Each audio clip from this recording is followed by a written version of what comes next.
ప్రధాని నరేంద్ర మోదీ పర్యటనకు వ్యతిరేకంగా గో బ్యాక్ అంటూ బీసీ సంఘాల నాయకులు హైదరాబాద్లోని గన్ పార్క్లో నిరసన చేపట్టారు. నిరసన కార్యక్రమంలో వివిధ బీసీ సంఘాల నాయకులు పెద్ద ఎత్తున పాల్గొని ప్రధాని మోదీకి వ్యతిరేకంగా నినాదాలు చేశారు. ప్రధాని నరేంద్ర మోదీ 11 ఏళ్ల పాలనలో 80 కోట్ల జనాభా ఉన్న బీసీలకు ఏం చేశారో సమాధానం చెప్పాలని బీసీ సంక్షేమ సంఘం జాతీయ అధ్యక్షుడు జాజుల శ్రీనివాస్ గౌడ్ అన్నారు. కేంద్ర ప్రభుత్వం వెంటనే బీసీ కులగణన చేపట్టాలని డిమాండ్ చేశారు. దేశంలోనే అత్యధిక జనాభా ఉన్న బీసీల కులగణన చేపడితే వచ్చే నష్టమేంటో బీజేపీ నాయకులు సమాధానం చెప్పాలని ఎమ్మెల్సీ నెల్లికంటి సత్యం డిమాండ్ చేశారు. 11 ఏళ్లుగా బీసీలకు చిన్న పని చేసిన ఒక్క మేలేమన్నా చెప్పగలుగుతాడా?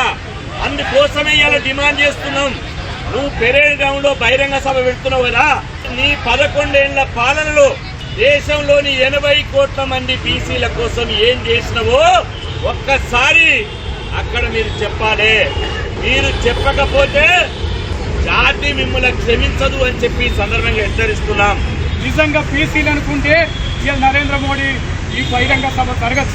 అందువల్ల సోదరులారా, బీజేపీ పార్టీ ఇప్పటికైనా గ్రహించాలి, ఈ దేశంలో అత్యధిక జనాభా కలిగినటువంటి మరి బీసీలు కులగణన చేపట్టాలని ఈ సందర్భంగా శాంతియుతంగా ధర్నా నిర్వహిస్తూ ఉన్నాం. ప్రత్యేకంగా మరి విధానం మార్చుకోవాలని ఈ సందర్భంగా డిమాండ్ చేస్తూ ఉన్నాం.